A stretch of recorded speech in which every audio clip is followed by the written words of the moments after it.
When I epoxied my shop floor, I didn't go all out on acid etching it and everything like that, but I did as best I could to get it ready by sanding it and cleaning it up really good.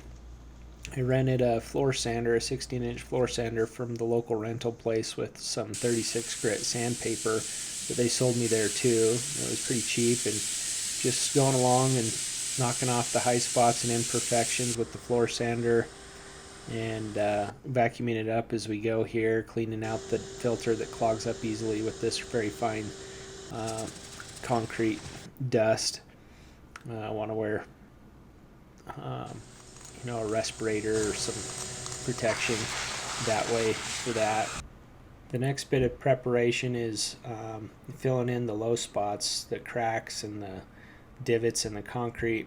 So I'm using a two-part crack and joint compound, which is a two-part mix that self-mixes as you dispense it. And it's a nice liquid state, so as you pour it into those bad spots, those imperfections, it self-levels and fills in those voids. And if you pour it until it's a little bit above the surface, you can go back later with a scraper or a putty knife and cut them off level with the surface before you put the epoxy on. You can see it's not it doesn't set up hard at this point. It sets up kind of in a rubbery way, and it doesn't take very long to do that. Also getting the places I don't want epoxy on ready with some tape, assemble the materials here. This was the most useful tool I'd bought, was an extendable handle for the roller brush, but also have a staging area out here where I can have a clean area of going in and out of the shop. I'm using an ArmorSeal 1000 high solids 2-part epoxy sold by Sherwin-Williams. This is the most durable, best stuff that I could get my hands on without having a commercial license to apply it. I'm doing 1,200 square feet, a 30 by 40 space, and I'm using 4 gallons, 2 gallons of part A, 2 gallons of part B. I mix a gallon of each in one bucket and let that sweat in for 30 minutes, and then I got a second bucket here that I'm doing the next 2 gallons in. And that's how much I estimated I'd need for my size of shop floor. And then once that's sweat in for 30 minutes, you give it another mix, and then you pour it on down. I used a notched squeegee to move the epoxy around before rolling it. I didn't really find that helped a lot. I don't think that was necessary. It worked well just to saturate the brush as we poured it out and begin moving it around. So this is the first coat I'm putting down. Again, it took 4 gallons, 2 of A, 2 of B to do this entire 1,200 square foot space.